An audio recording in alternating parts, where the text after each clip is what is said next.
The journey is never ending. There's always going to be growth, improvement, and adversity. You just got to take it all in and do what's right.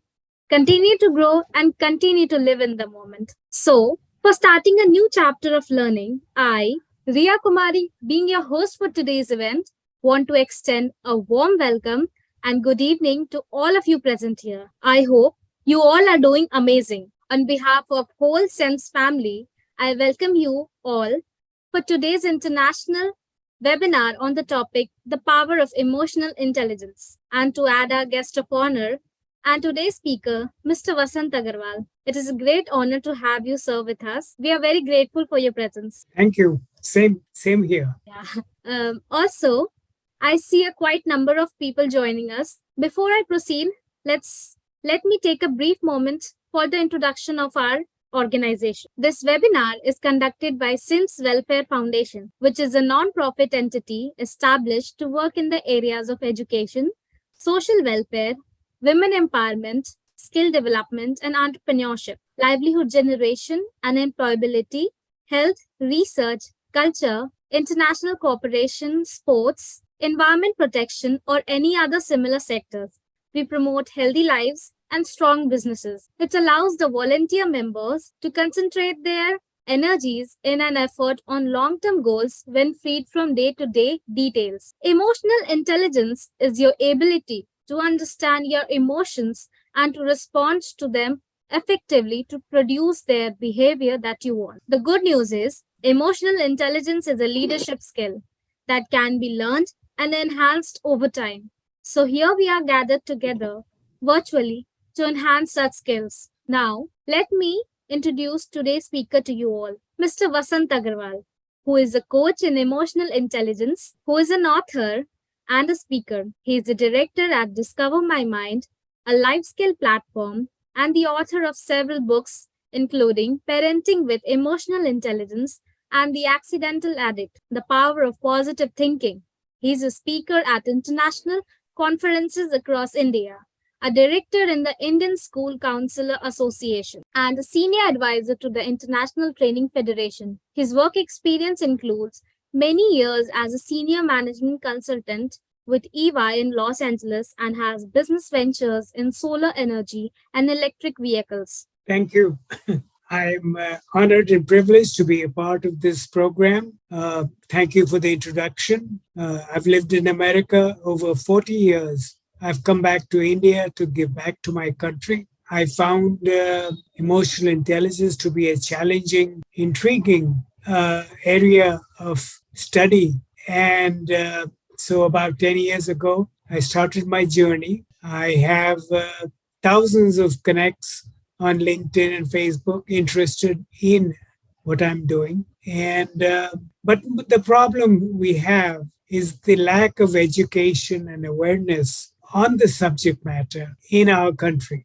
I was at a party recently and they asked me, "What do you do?" And I said, "I'm involved in emotional intelligence." And they looked at me and they said, "Ye kya nahi bimari hai kya?"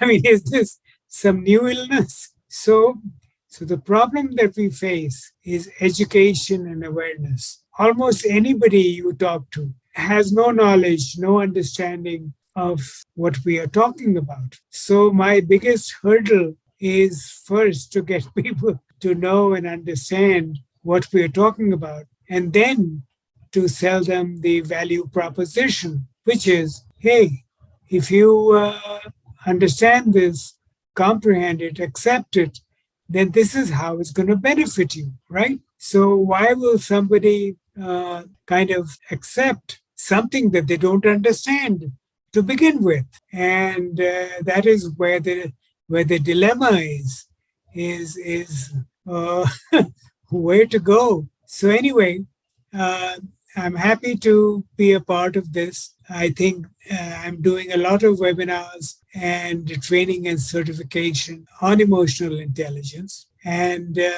I just want everybody to know, people say, how can you be intelligent when you're emotional, right?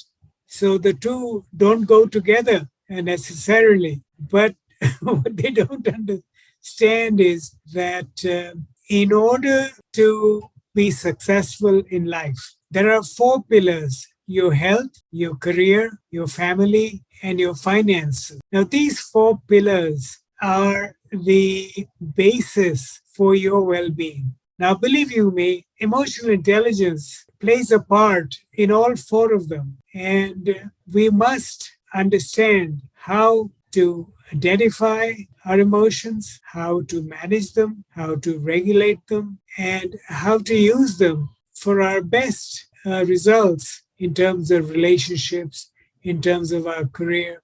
It's a very powerful tool, and we really have not uh, understood or applied the value of our emotions.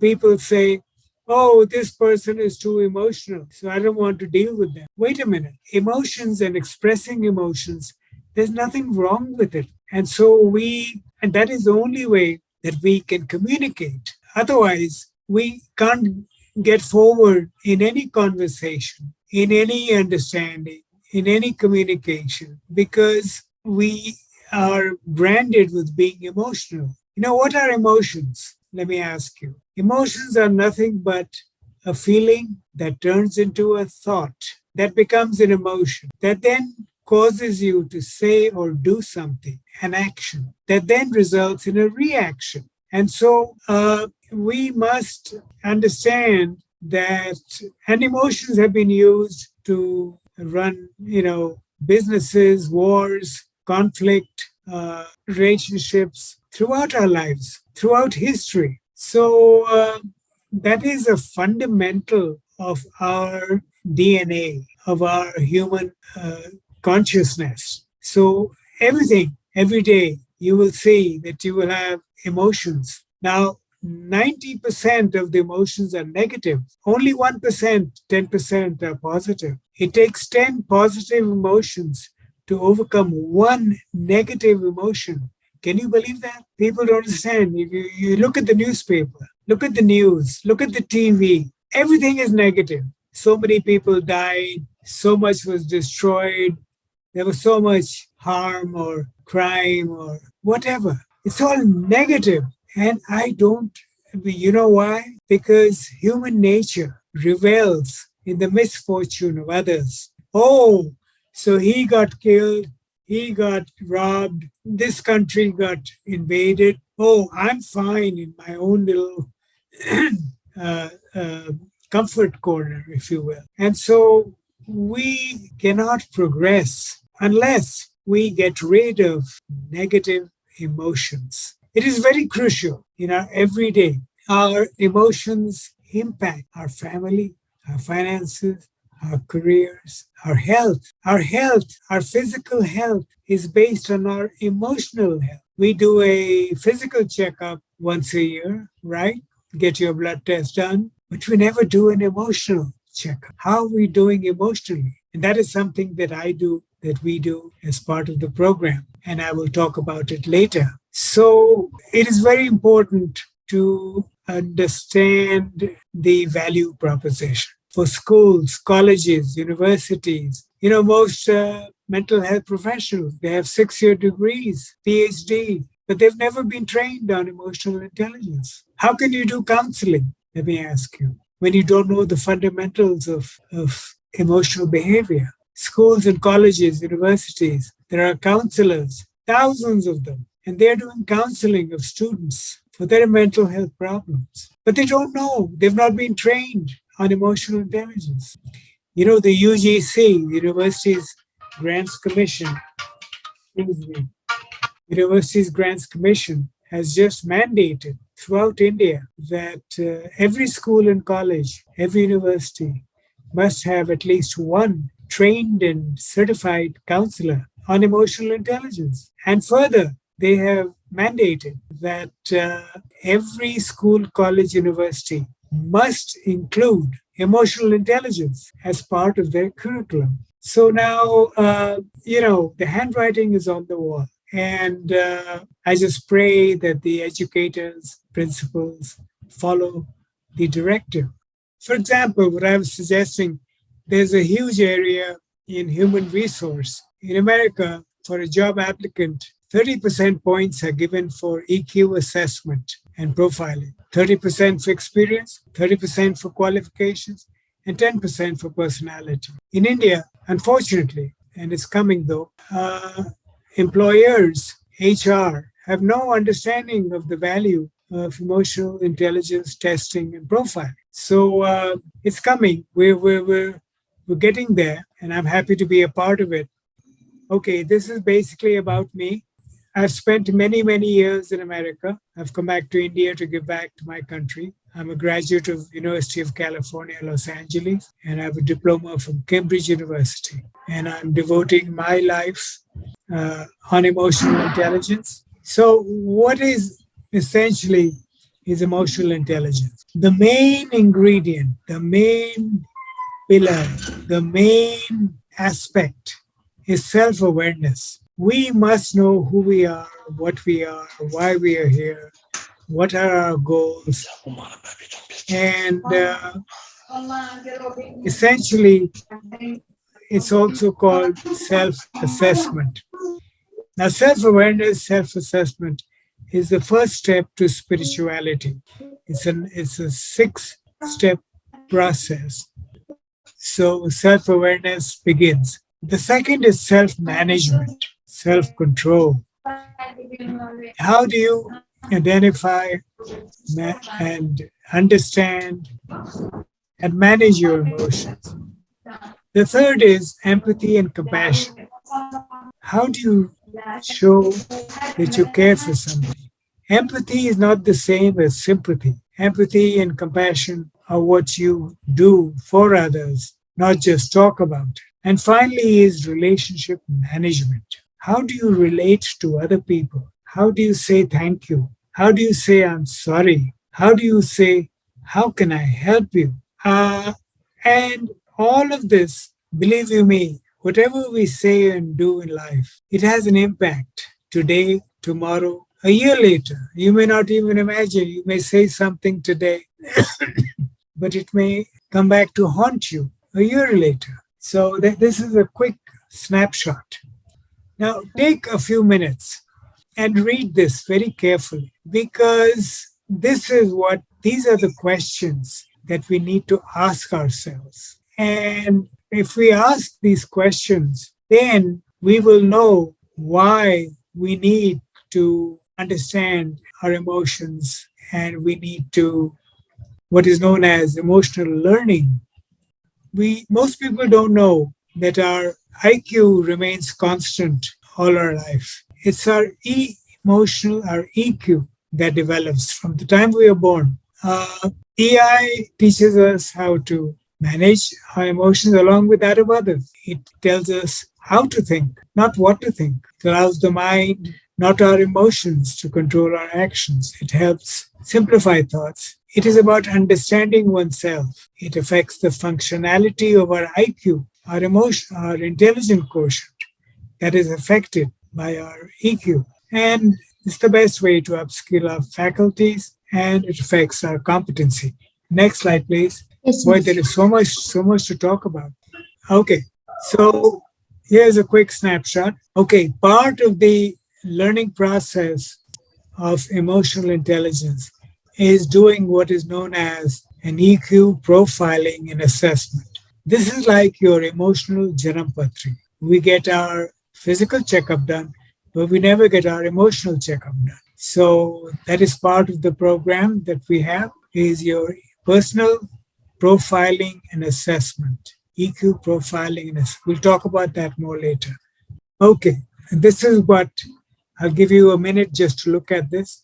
These are the benefits of getting your EQ assessment done.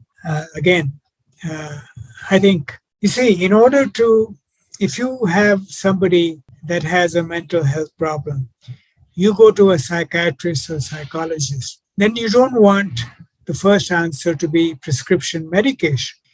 If you have your emotional Janampatri, if you have your EQ assessment, then you can show that to the counselor, and the counselor can then decide what to do. So please, my goal in life is not to is to remove prescription medication and to go to holistic ways of resolving your mental health issues. I want you to take a minute and read this because these are the concerns that we all have uh, in our personal lives, our family, our careers. And this is where emotional intelligence will be essential to help you uh, in every which way. So we do this, I do this as part of my consultancy. So, see, this is what is going on. I'm talking about schools and colleges and universities. And so we have very high suicide rate in our country and across the world. And one of the ways of resolving that, addiction is, like I said, most of our emotions are negative, and we must stop that. We cannot afford to let our thinking be affected by negative emotions. Next slide, please. There you go.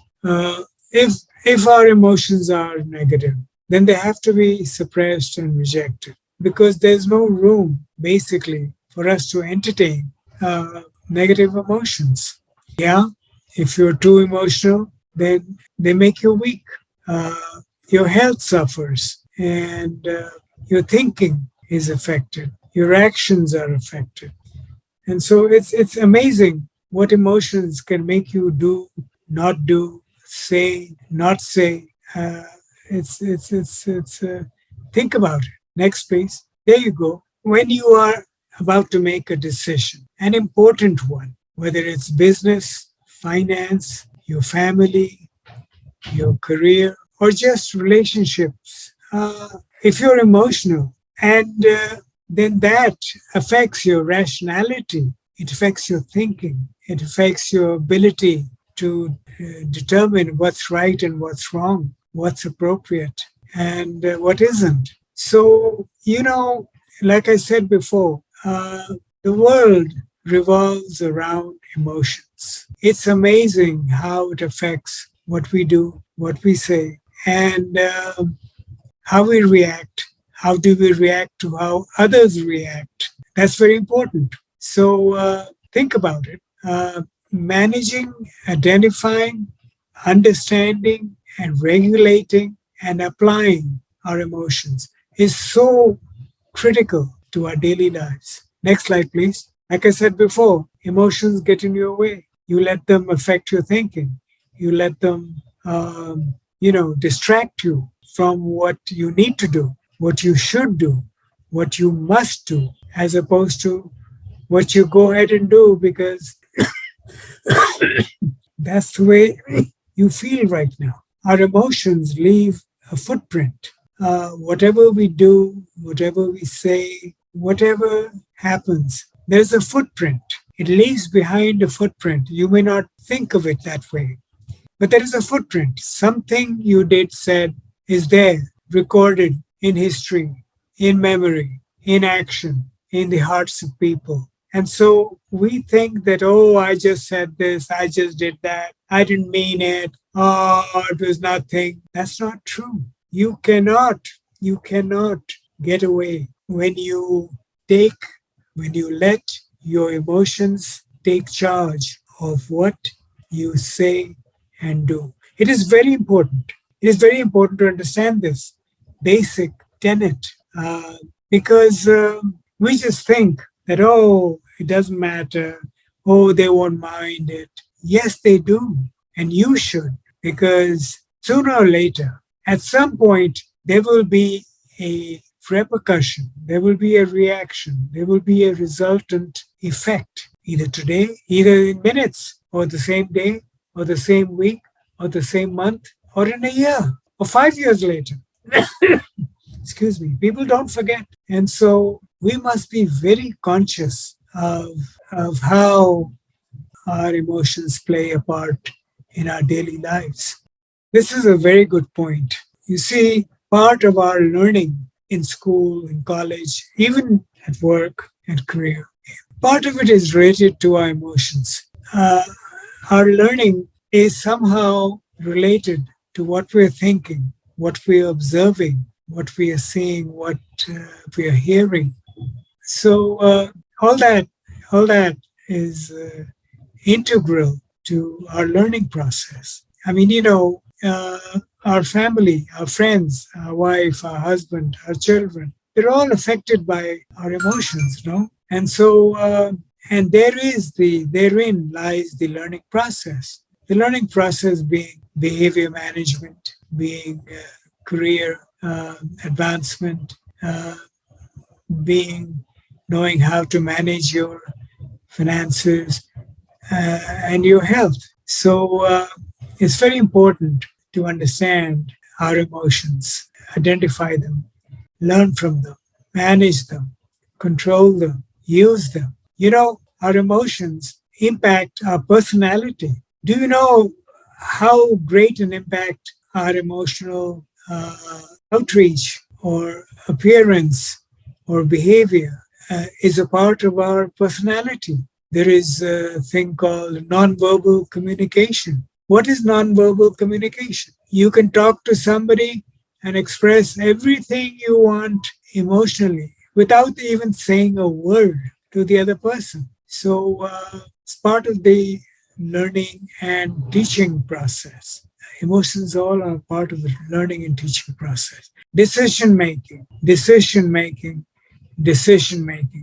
We make decisions every second of our lives. Every second, whether to drive or to stay at home or to eat or to drink or to read or to watch TV or to say hello to somebody or pick up the phone. Every second of your life, you are making a decision, a conscious decision. So all your thinking and actions are affected by your emotions. How are you feeling that moment?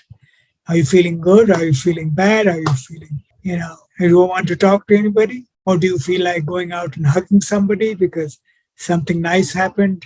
You got a big contract, or you got a degree, or you graduated, or somebody said, I love you. So that's what it is all about. By the way, I must mention, in case I forget, all our emotions lie in our subconscious. It is only when a trigger occurs that emotions come out of your subconscious, come to your conscious, and make you say or do something, or not say or do something, and then they go back into the subconscious. So, what you do in your life on a daily basis is what is known as automatic thoughts. You're driving, you have to go from here to there. You don't think about that trip because it's automatic. You're washing dishes, it's automatic. You're taking a walk, it's automatic. So 90% of our lives are based on what is known as automatic thoughts. We don't have to think. There's nothing to guide essentially or to decide. You know what to do. You've been doing it for years for your life and you keep doing it. So that is where the value, the importance of emotional intelligence comes in, because all your emotions are in your subconscious. They are part of your internal operating system, your iOS, as it is known as in computer language. So your iOS are your emotions, and you better fine tune them. So next slide, please. Okay, attitude. Attitude will determine your altitude in life. Everything, every day, every person, every interaction, anything you do, it all depends on your attitude. If you have a positive attitude, you'll be happy. By the way, we were born to be happy. If you're not happy, something is wrong. I'd advise you to check into it. So, attitude. It is what anybody else's attitude is towards you. It is what your attitude is towards anything, any person, any event, anything. That will determine your altitude, how high you reach in life. Next slide, please. Well, we've already discussed a lot of it. Next slide, please. Okay. Daniel Goleman is one of the leading experts in the world in emotional intelligence. And he, in fact, I think invented the concept way back 20 years ago. So, next slide, please. Okay, skill enhancement. There we go. We can enhance our skills by emotional literacy. Whatever skills we have, reading, writing, technical, mechanical, knowledge skills, learning skills, they can be enhanced umpteen fold with emotional literacy. This concept is just beginning to be used in our country now. The National Skill Development Corporation, I'm trying to contact them to show them the value. Was skill development is a complete different subject. It's a deep subject. I'm sorry I can't get into it right now, but think about it. Next subject, next slide, please. Okay. Mr. Plutchik, I don't know who he is, but these are the various emotions, and they speak for themselves. Just look at the slide. You have submission, awe, disappointment, remorse, contempt, aggression, optimism, and trust. So it's a good picture. It tells a lot. Next slide, please. Okay, this will take hours to explain, but take a look at it. These are all the feelings that we have and how they interact. Again, it's a very good representation of our feelings. Next slide, please. Okay. We haven't talked much about how to manage our emotions, impulse control, and delayed gratification. So you feel like doing something right away. You feel like saying something right away. These are the result of letting your emotions take charge of yourself. So managing emotions is very difficult. It's not easy. It's easy to say, oh, well, I manage my emotions. I didn't do this, I didn't say that. But because they are impulsive, it's very hard. There's a company in the US called 6 Seconds. It takes 6 seconds for an emotion to go from your thought process to your brain. 6 seconds. That's how long it takes only. So, and they do a lot of work in emotional intelligence. So I don't know how to, without counseling and without further discussion, how to teach you how to control your emotions, how to manage them, how to identify them. And believe you me, emotions can be used for good. You can use your emotions to get what you want from somebody, to get a deal, to win a war, even. And so their emotions are a very powerful weapon, an extremely powerful weapon if you know how to use it, and equally bad if it's misused. So do what you have to, but to make your life better. Next slide, please. Again, emotional intelligence is all about communication. It is about relationships, nothing else. If you are finding it difficult to maintain relationships, to communicate with your loved one, nobody's talking to you, nobody's listening to you, da da da. You have to enhance your communication skills. You have to listen. There is a complete section I have on listening. And, if you listen well, listening is half the answer to any problem. We don't listen. We listen just to respond quickly. See how fast I responded. See how quickly I told them what to do. No, wait. Listen. Listen to what the person is saying. Get get their message. Think about it for a minute. Then respond. So that is, I cannot stress the importance of listening. Listening is half the problem resolved. We don't listen. We just don't listen. We want to quickly speak. We want to quickly show everybody how smart we are and how quickly we responded, not knowing what the issue was, not knowing what the other person was really wanting to communicate. So be very careful in life. Thank you. And then we've talked about nonverbal communications. Oh, most importantly, empathy and compassion. We talked about that. It's all about empathy and compassion, how we share our feelings, our thoughts with other people, and help them. How can I help you? What can I do for you? How are you? I'm sorry. Thank you. I mean, these are just the basic communication skills that if we don't learn the importance of them and how to use them day to day, minute by minute, interesting story. I lived in America for so many years. I came back home to my hometown, and I asked for a glass of water, and the maid gave me a glass of water. And I said, thank you. And the whole family looked at me and said, why are you saying thank you to the maid? That's her job. My God, I was stunned. Hey, just saying thank you to the maid. That doesn't make me lesser. It made her so happy. She was that Sahab had come from America and he said thank you. So these are little aspects of life. Please do follow them. So thank you everyone. I really appreciate your time. If you need any assistance, you can contact Sneha and SEMS. And Actually, what a wonderful knowledge given by you, sir. I hope our audience learned many new things from this session. Once again, I would like to thank you for joining us and sharing your experience, your precious time, and knowledge with us. There are a few questions which our audience wants to be answered. So, sure, sure. yeah, okay. So, the first question is, how do you de stress after a bad day at work? That's $1 million question. Everybody is stressed because of the activity that they endured all during the day. You're doing the same thing. You were, not happy with what you're doing. Your boss came and yelled at you. And basically, so all that builds up. So you can't just, it's not like taking a pill and saying, okay, this is a de-stress pill. I'm just going to take it and I'll be de-stressed in 5 minutes. Okay. You can't do that.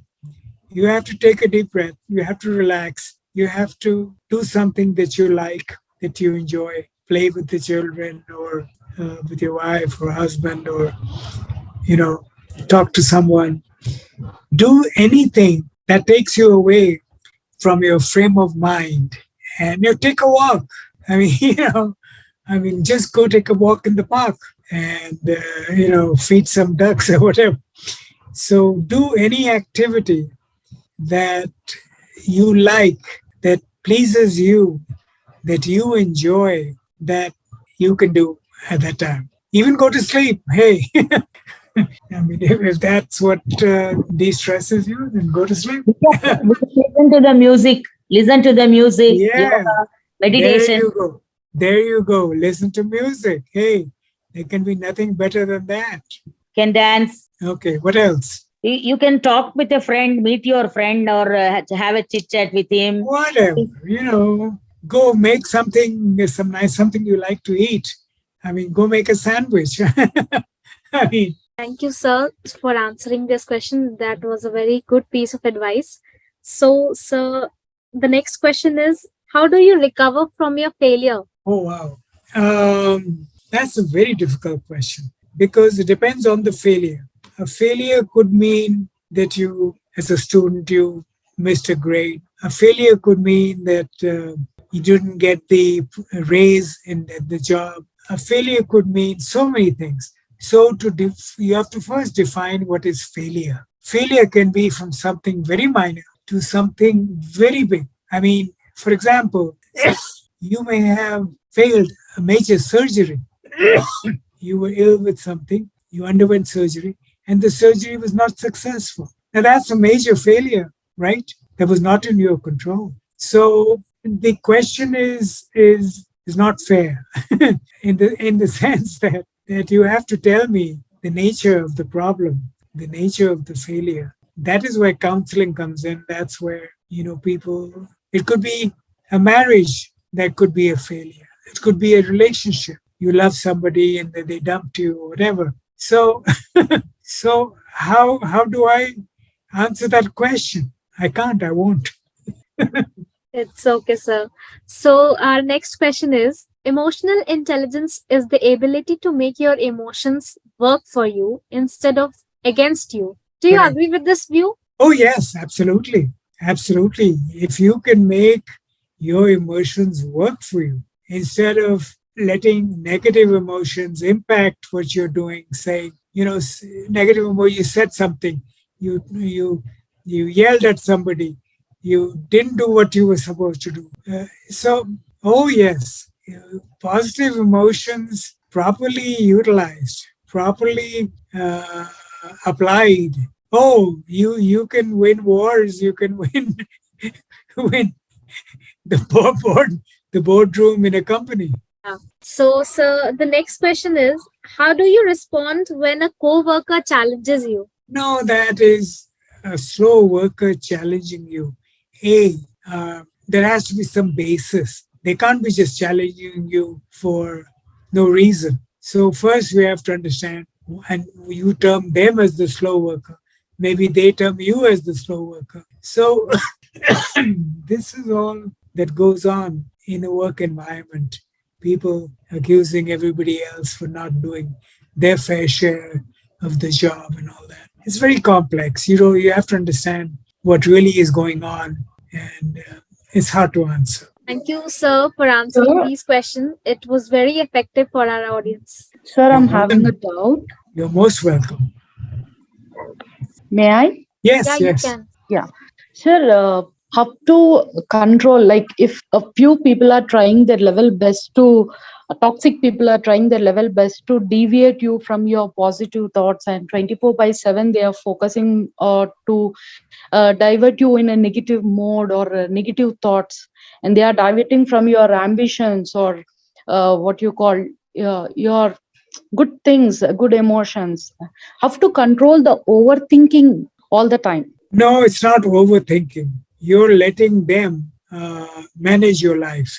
You're letting them use their emotions, for lack of a better word, to tell you what to do, say, think.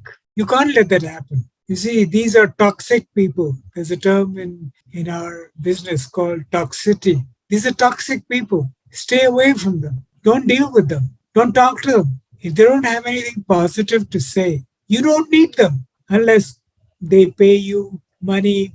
You're obligated to them to listen to them. I mean, there has to be some reason Yeah. why you care. Just say, hey, I don't care. So if you're in a situation where you are obligated to hear them, obligated to listen to them, that's a sad situation. I can't help that, you know? So you have to live with it. But if you can avoid them, if you can say, hey, no thanks, bye bye, see you later, sayonara, then that's the way to get rid of their influence. They're influencing you. You don't want that. I mean, it's easy for me to say. I know that a lot of people stuck Yes, sir. with that problem. You know, the typical sas bahu. Yes. Whether it's Then a if positive or a negative approach, even though if we are going in a positive approach, but still they wantedly pointed us in a negative manner, and they try their level best to put down. So I hope these things are literally, maybe we couldn't discuss, but deep inside we are unable to balance some emotions. So this really a very bad part to everyone. yeah. No, there's no quick answer. I would have to sit down with you, understand the whole issues, who's saying what to whom, why, when, where, how. So this is not something that I can, in one sentence, give you a reply. I'm sorry. Yeah, it's okay, cool. But it's been a really very interactive session, sir. Thank you so much. It's been really wonderful and very informative session. And thank you for the host and co-host for organizing this. It's been really a wonderful platform. Thank you all. You're most welcome. Thank you. Yeah. Thank you, sir. Thank you, everyone, for cooperating so much. Again, thank you all for attending the today's webinar. And if you have any additional questions, you can contact us by email or telephone. We are happy to provide additional support to you. Optimism is the faith that leads to achievement. Nothing can be done without hope and confidence. So stay connected to us for new learnings. I, Ria Kumari, your host for the day, signing off on a cheerful note. Have a wonderful day. Thank you, everyone, for joining us. Bye bye. Bye, sir. Bye, sir. Bye, sir.